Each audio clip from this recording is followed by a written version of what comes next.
What is up, everybody? It's Cody with Blood Money MMA Bets, and I'm back with another full card breakdown. This is for UFC Vegas 98, Royval versus Taira, and it's going to be an excellent fight card. That's an excellent main event, and it's got a bunch of other really good fights on it, like JSP versus Pat Sabatini, Dan Arguetta versus Cody Haddon.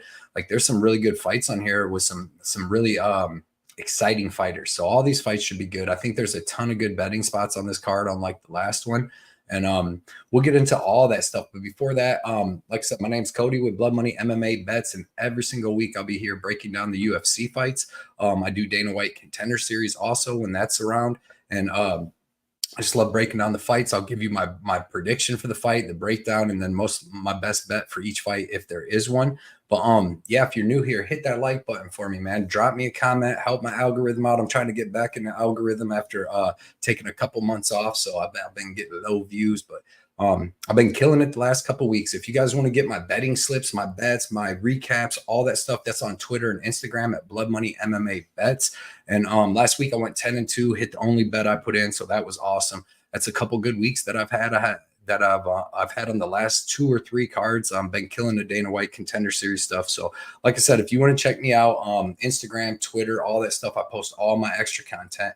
But like I said, please hit that like button, hit the subscribe button if you have it, and drop a comment. On Wednesday nights, me and my boy Johnny K Picks do our Defend Your Unit show where we give our best bet for each fight and our best jokes, and then we just go over all the fights with the chat. You know, it's the most interactive show in the game. So if you want to come be heard, join us Wednesday nights at 7 p.m. either on my channel or Johnny K Picks channels for Defend Your Units.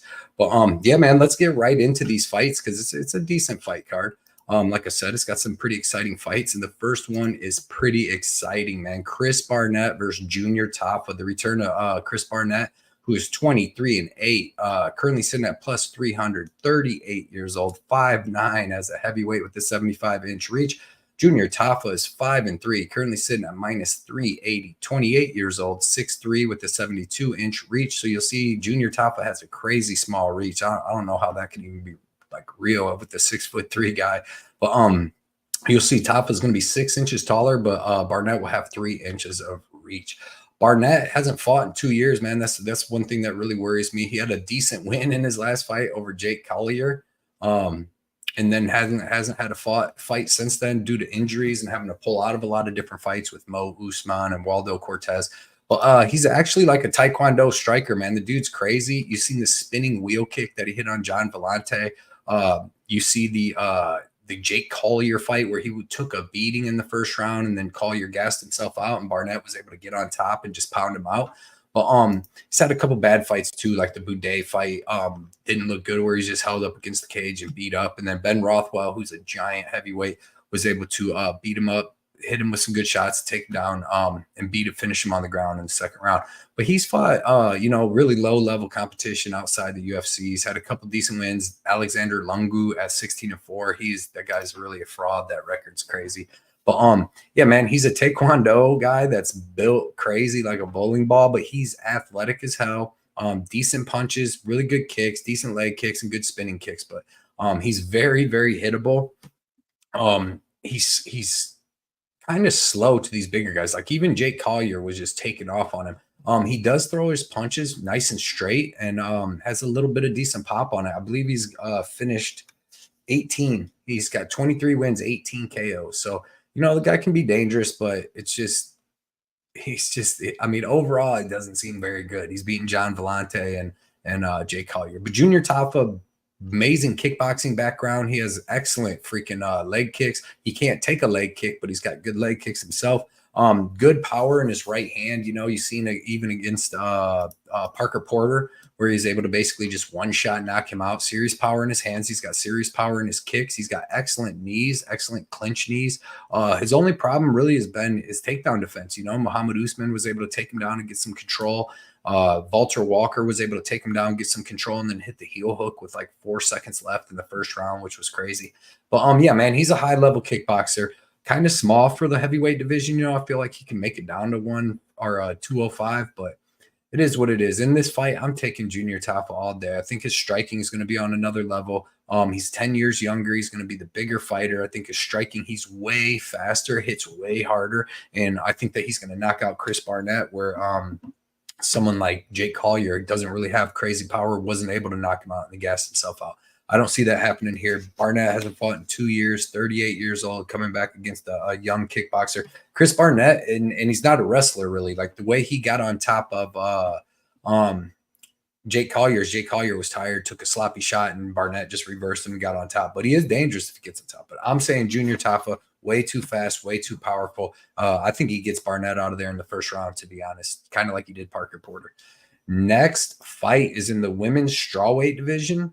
We got Cory McKenna, which they moved this fight somewhere. Cory to the main card, which is bananas. Why would they move Cory McKenna versus Julie Polastri to the main card? That's sick. Cory McKenna is 8-3, currently sitting at plus 125, 25 years old, 5'3" with a 58.5-inch reach, which is crazy. Julia Polastri, she's 12-4, currently sitting at minus 150, 5'2" with the 63-inch reach. So you'll see Poppins will be 1 inch taller, but Polastri will have a 4.5-inch reach advantage. And Palastri's coming in on short notice. I just wanted to let everybody know that. But she seems to be in good shape in all of her fights, and I've never really seen her gas out. But Cory McKenna's got decent boxing. She's got pretty good wrestling. It's like, okay, she's got a strong cage clinch. She's got decent wrestling, and she's got good jiu-jitsu unless she's fighting Jacqueline Amorim.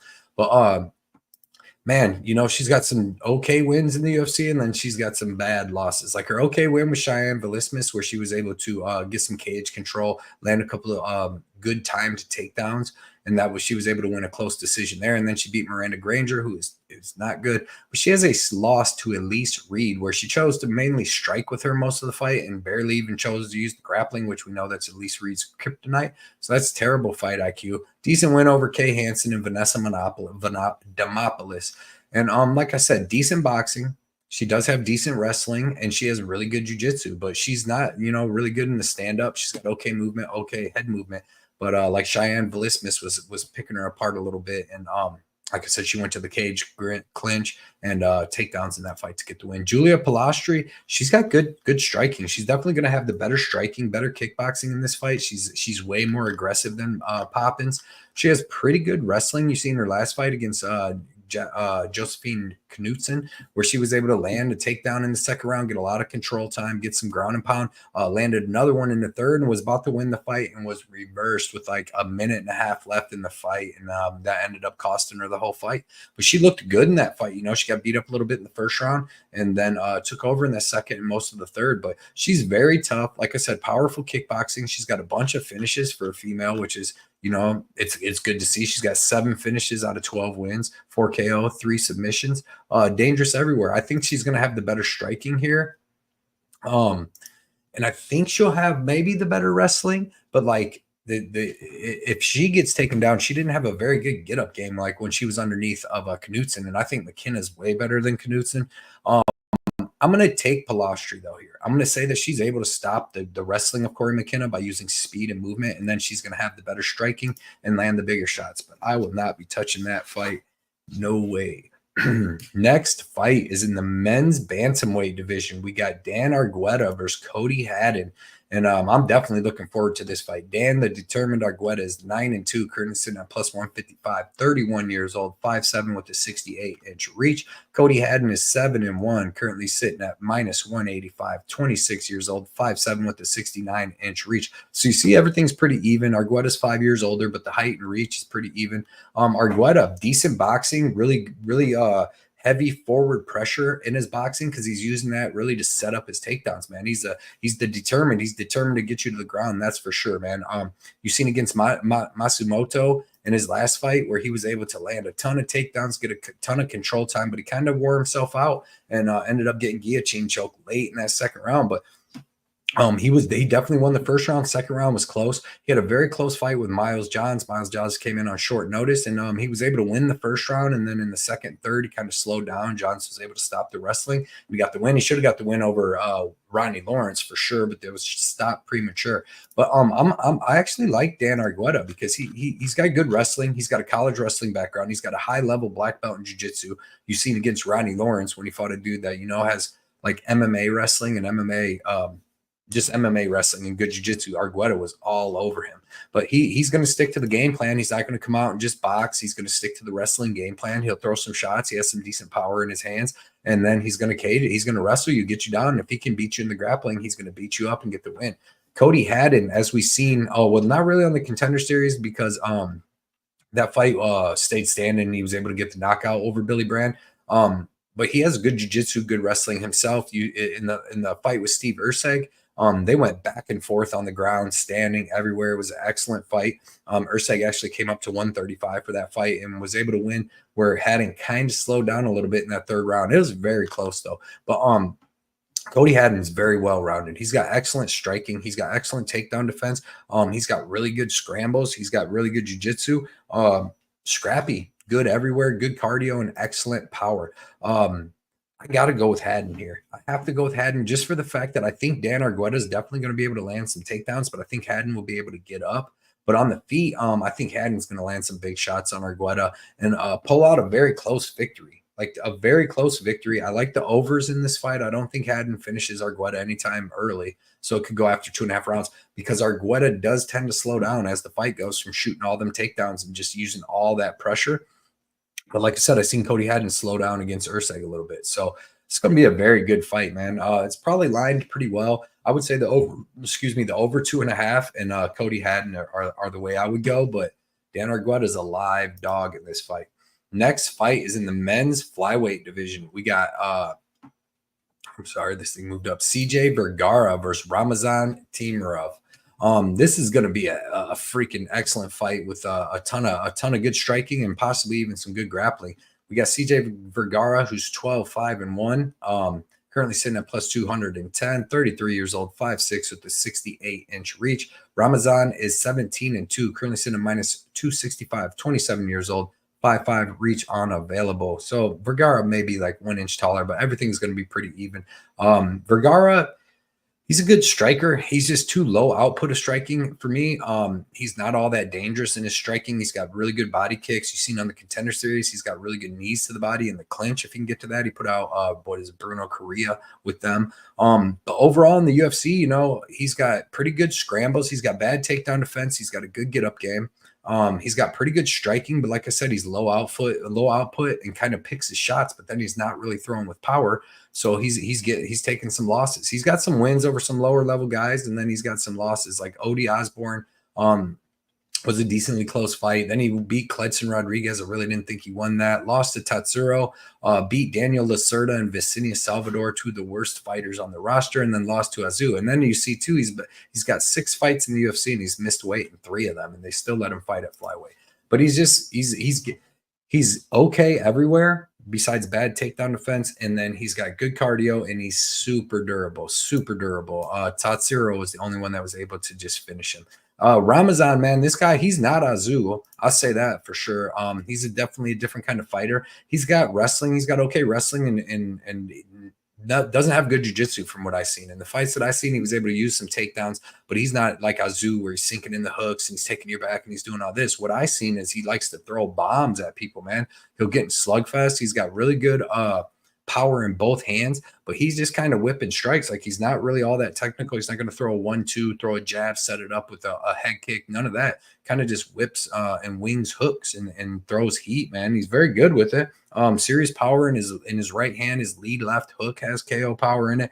Like I said, good wrestling, bad control. This is a tough fight because I've seen Timirov slow down a little bit in his fights because, like I said, he throws so hard in the first round and just everything he throws, even in second, third, that when it doesn't work and get it in his opponents out of there in the first round, he kind of slows down and it's a tit for tat fight the rest of the fight. This is going to be a weird fight, a close fight, a good fight. But I just can't back Vergara. I'm going to take Ramazan.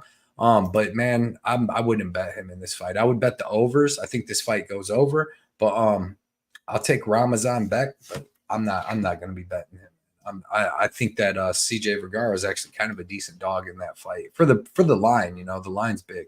Next fight is in the men's flyweight division. We got the return of Clayton Carpenter versus Lucas Rocha. Clayton Carpenter is 7-0, currently sitting at minus 175, 28 years old, 5'6" with the 66-inch reach. Lucas Rocha is 17-1, currently sitting at plus 145. He's at like plus 170 now.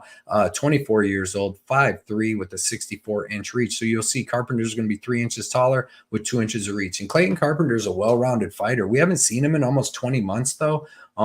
He's pulled out of a couple fights. The fight with Steve Urseg. That was last May. So he hasn't had a fight set up for almost a year and a half. He's still a young kid, but he's well-rounded fighter. You've seen on the Contender Series against Edgar Chairez. He's got good kickboxing. He's got pretty good striking with good leg kicks. Really good offensive wrestling, pretty good defensive wrestling, but he's got really good jiu-jitsu, man. He stays safe. You see with Chairez, he was able to stay safe, land some ground and pound. He showed excellent cardio, excellent durability because he kind of took a beating there. And then against Juan Camilo Ronderos, his only fight in the UFC, you've seen that he was able, when he got the takedown, was able to get the submission pretty quick, man. When he takes your back, this kid's very dangerous. But well-rounded, tough, good cardio. Another thing about Lucas Rocha is that he's definitely not 5'3". I've watched him fight some other fighters that were like 5'6", and he was as tall as them. So I don't know. I don't think he's 5'3". But Lucas, man, this kid's good. He's got good striking. He's throwing. He's got excellent movement, excellent kickboxing. He hits you with both hands, both legs, good switch stances. You see he's got a crazy step in and flying knee that he hit Davy Betancourt with on the Contender Series. He's got really good forward pressure striking.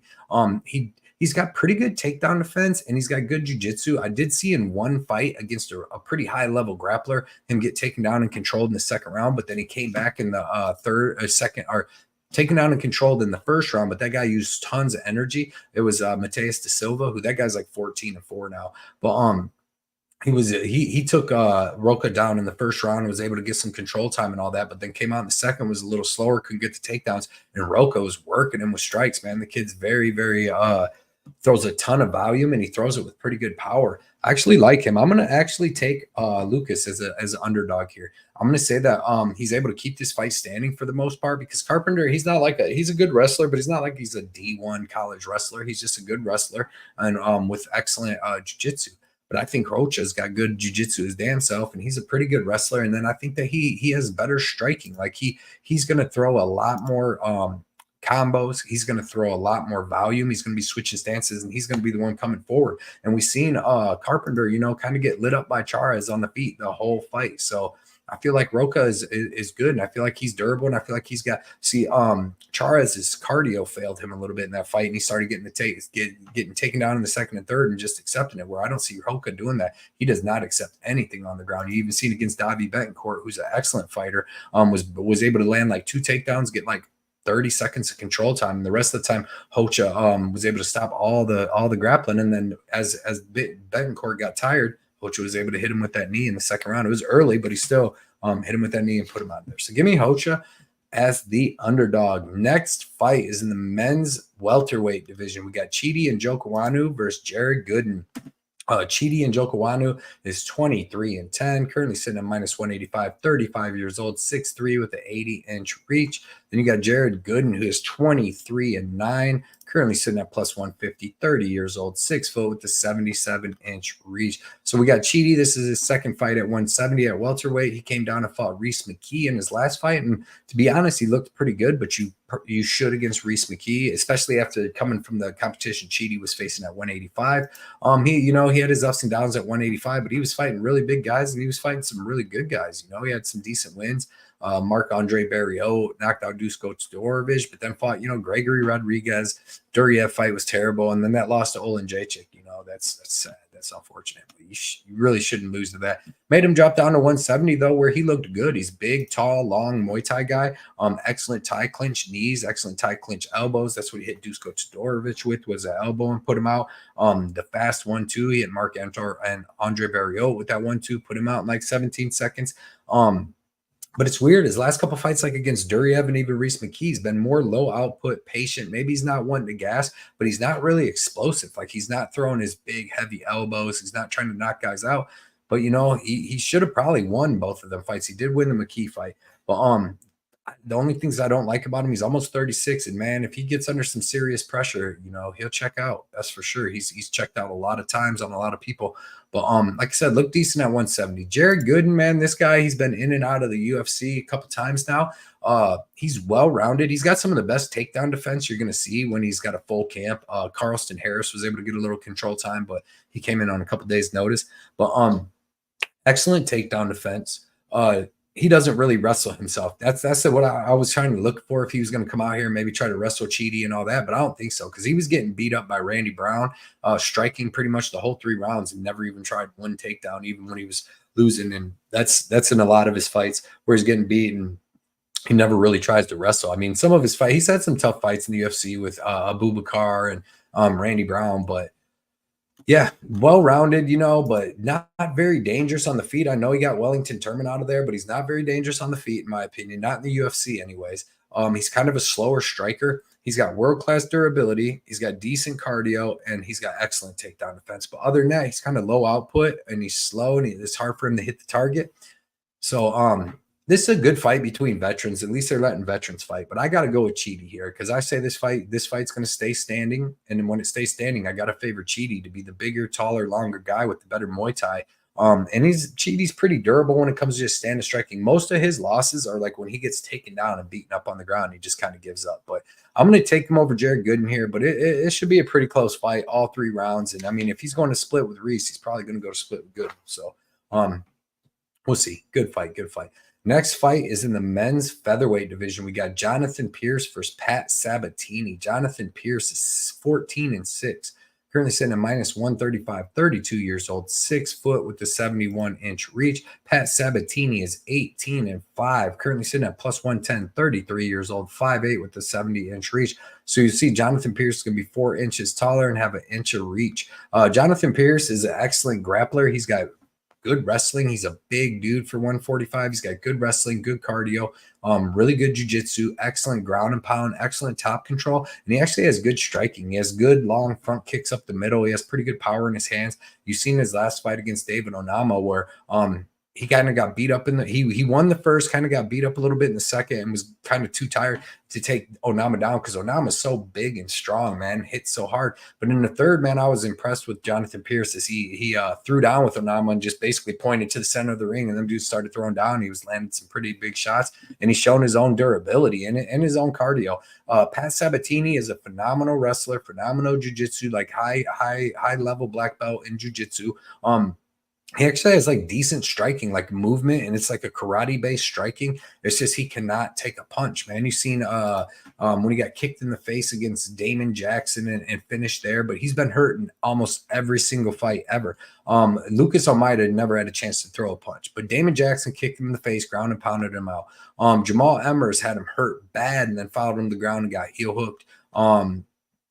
Diego Lopez, hit him with a decent shot on the side of the head. Rocked him and then knocked him out like with a little baby shot and just sat there and kept rattling his head back and forth with shots till the ref stepped in. But like I said, he's an excellent grappler and he's got really good cardio and good jiu-jitsu, world-class jiu-jitsu. So in this fight, I favor Jonathan Pearce's striking. I favor his durability. I think he has the wrestling to keep this fight standing. And even if he gets taken down in like the first round, he has scrambles to get back up and he should do well. And then I think that he'll be able to stop the wrestling by the second round and even maybe land some of his own wrestling. But I think he needs to keep this standing because as we see, man, you land one big shot on Pat Sabatini and he's going to be done. I think that Jonathan Pearce has the wrestling to keep this standing to where he can land one of them big punches. I'm going with Jonathan Pearce. There's no way I can back Pat Sabatini. He could be winning the whole fight and then all of a sudden one bink and then you barely a little like clinch uppercut or something, dude, and he's out. So there is no way I can back a dude with a chin like that. So give me Jonathan Pearce in a really good fight, man. I think it's a good fight for sure. Somebody's career is going to be taken off after that one a little bit more, especially they need it because they're both in their they just, 30, 32, 33. So next fight is in the men's welterweight division. We got Niko Price versus Themba Gorimbo. And then, this should be a decent fight. Niko Price, 16-7, currently sitting at +225, 35 years old, 6 foot with a 76-inch reach. Themba Gorimbo is 13-4, currently sitting at -280. 33 years old, 6'1" with a 77-inch reach. And this is a tough fight to call for me, to be honest, just for the fact that I think Niko Price, he's got all this veteran experience. He's got good wrestling himself. He's got good jiu-jitsu.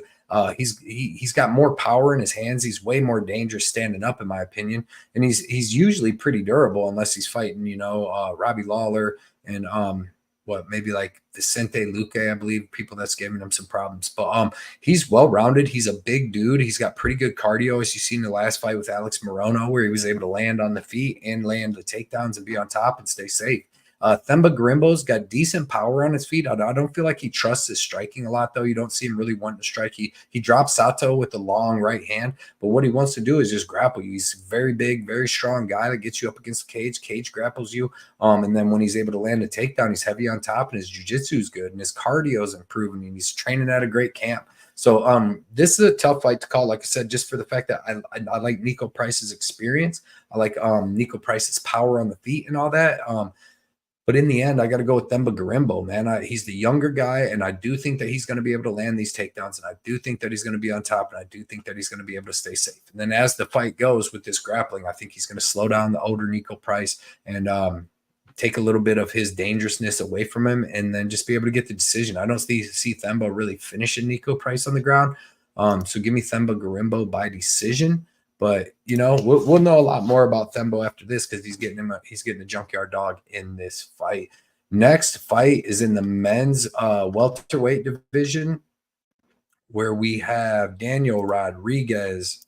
I'm sorry, my topology is moving super slow for some reason.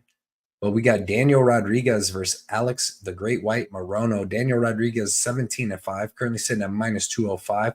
37 years old, 6'1" with the 74-inch reach. Alex Morono is 24-10, currently sitting at +170, 34 years old, 5'11" with the 72-inch reach. And to be honest, both these guys have been looking terrible lately. D-Rod's coming off a bunch of losses in a row. I mean, he should have lost to Jing Liang. He should be on a 4-fight losing streak, but they got that Jing Liang split, lost to Neil Magny, lost to Ian Gary, got head kicked, and then lost to Gastelum in the last fight where he had to go up and fight him at 185 because Gastelum could not make 170. He was looking good in that fight early, but just the damage and Gastelum's boxing took over as the fight went. But Daniel Rodriguez got really good boxing. He's got really good volume. He's got an excellent jab. He's got good takedown defense. He's got pretty good takedowns himself, and he's got good jiu-jitsu, opportunistic subs. You see him against like Tim Means and people like that. Alex Morono, been a veteran in the UFC forever. He's a well-rounded fighter. He's got pretty good boxing, pretty good leg kicks. He doesn't offensively wrestle. He has pretty bad defensive takedown defense. I'm sorry. He has bad takedown defense, but he has good jiu-jitsu. He's like a 4th degree black belt or something like that. He's got a really good guillotine. Seen against Tim Means and some other fighters, but he was pulling Gilly a lot against Court McGee, and that ended up making him lose a round and making that fight really, really close. But he looked bad against Court McGee. Right? Possibly could have lost that fight. Looked bad against Court McGee. Looked terrible in his last fight where he fought Niko Price and just looked terrible, man. He was gassed after like 1.5 rounds and they barely even fought that hard. Got beat up by Njokuani Buckley, was getting beat by Tim Means to hit that guillotine choke. So man, he's just looked bad for 5 fights in a row. He's getting a little bit up there in age at 34 years old. He's took a lot of damage. So is Rodriguez. But in this fight, man, just based off what I've seen lately, I'm taking Daniel Rodriguez. He's going to be the bigger guy. He's going to have the better boxing. He's going to have the better cardio. This fight's going to stay standing. So give me the better striker in Daniel Rodriguez. But both guys are kind of untrustworthy. I do like the over in that fight because they're both pretty durable, and neither one of them is too crazy dangerous. So I'd see like a 3-round striking match. That's pretty good. Next fight is in the men's middleweight division. We got Josh Fremd versus Abdule Razak Alhassan. Josh Fremd is 11-6, currently sitting at +125, 30 years old, 6'4" with the 76-inch reach. Abdule is 12-6, currently sitting at -150, 5'10" with a 73-inch reach, and he is 39 years old. So yes, he's older.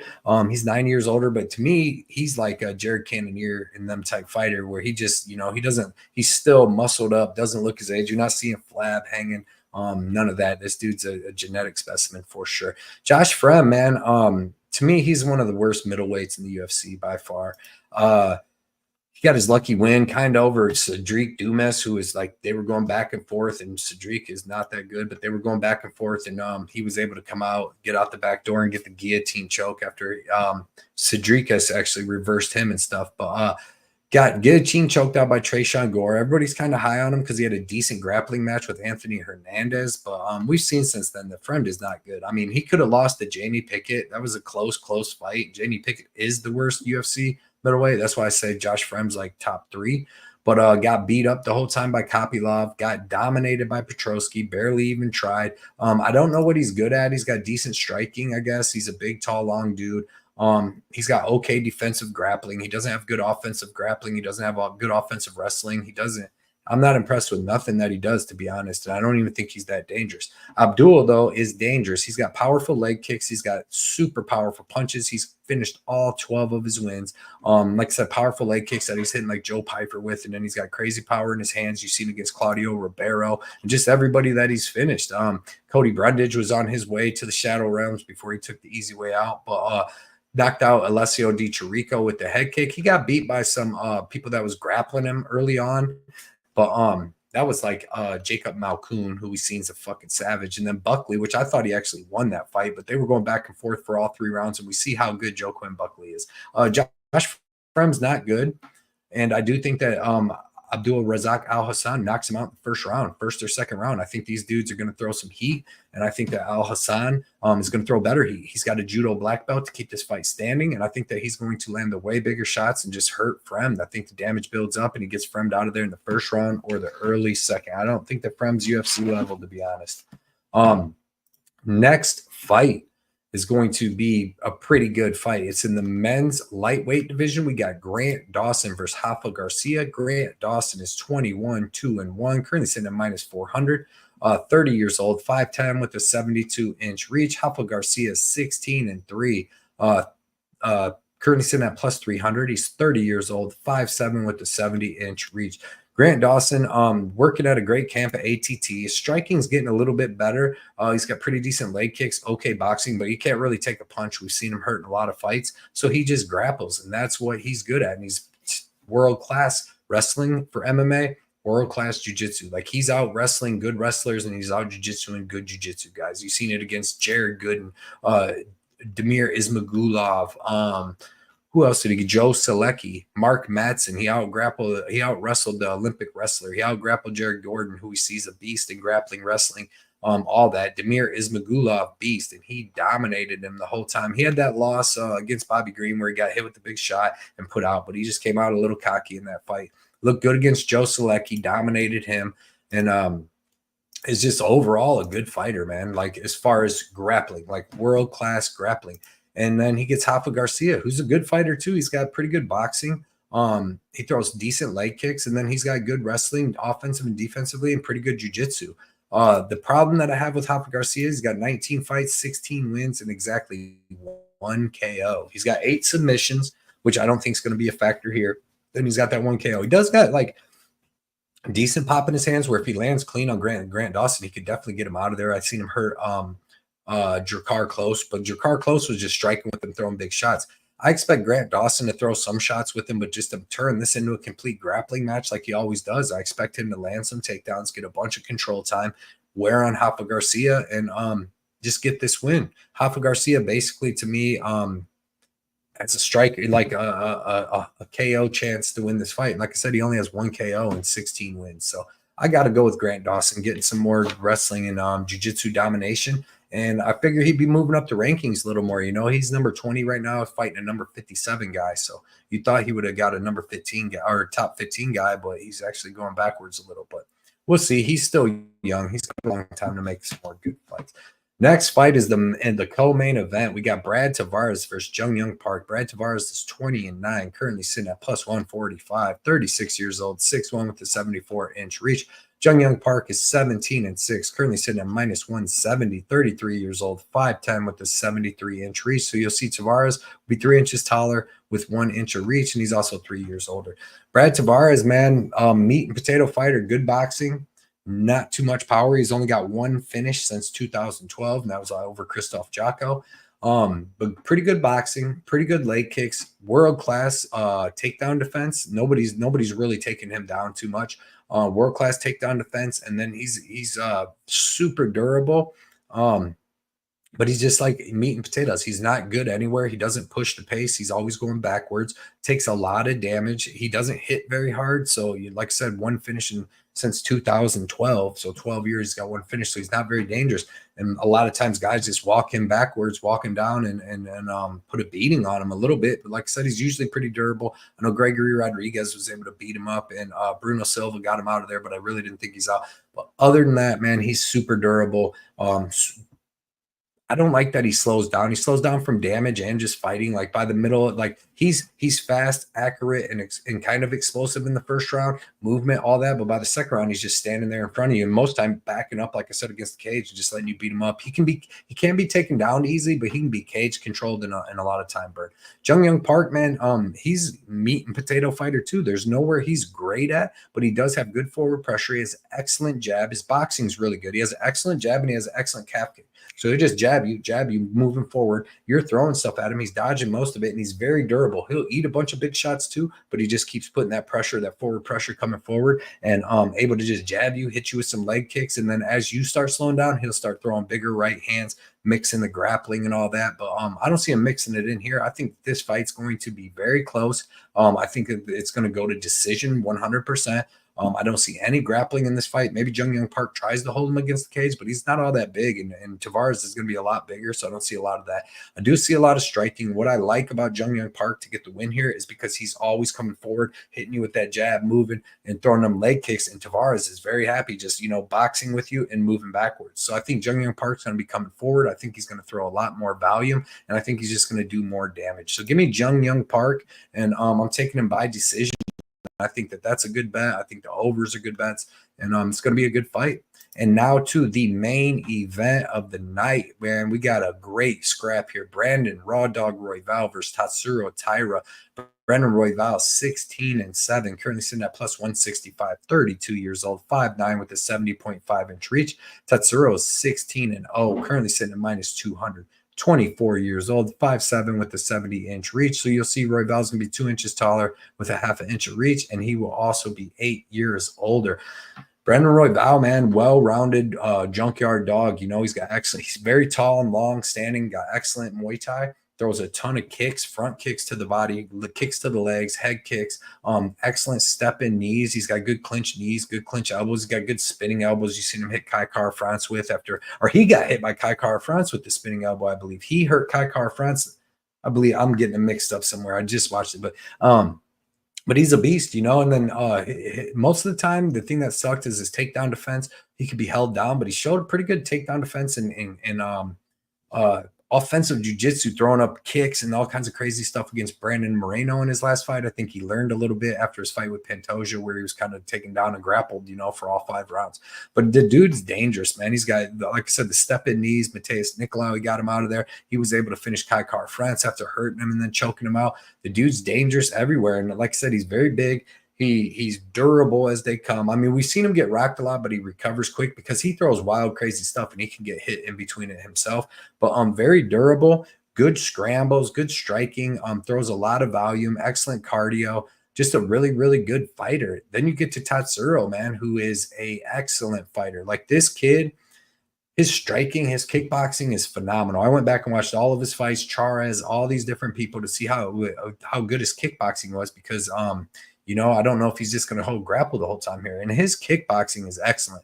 He's very technical. He always keeps up his high guard, throws in combo, throws good leg kicks, very, very defensively sound. You've seen it against in his last fight against Perez. He did get hit against Charez, but we seen Charez with Van and everybody else. Charez is going to land his shots in a fight no matter what, but you just got to keep going through it and beat him up, which he did, and Charez is a good win.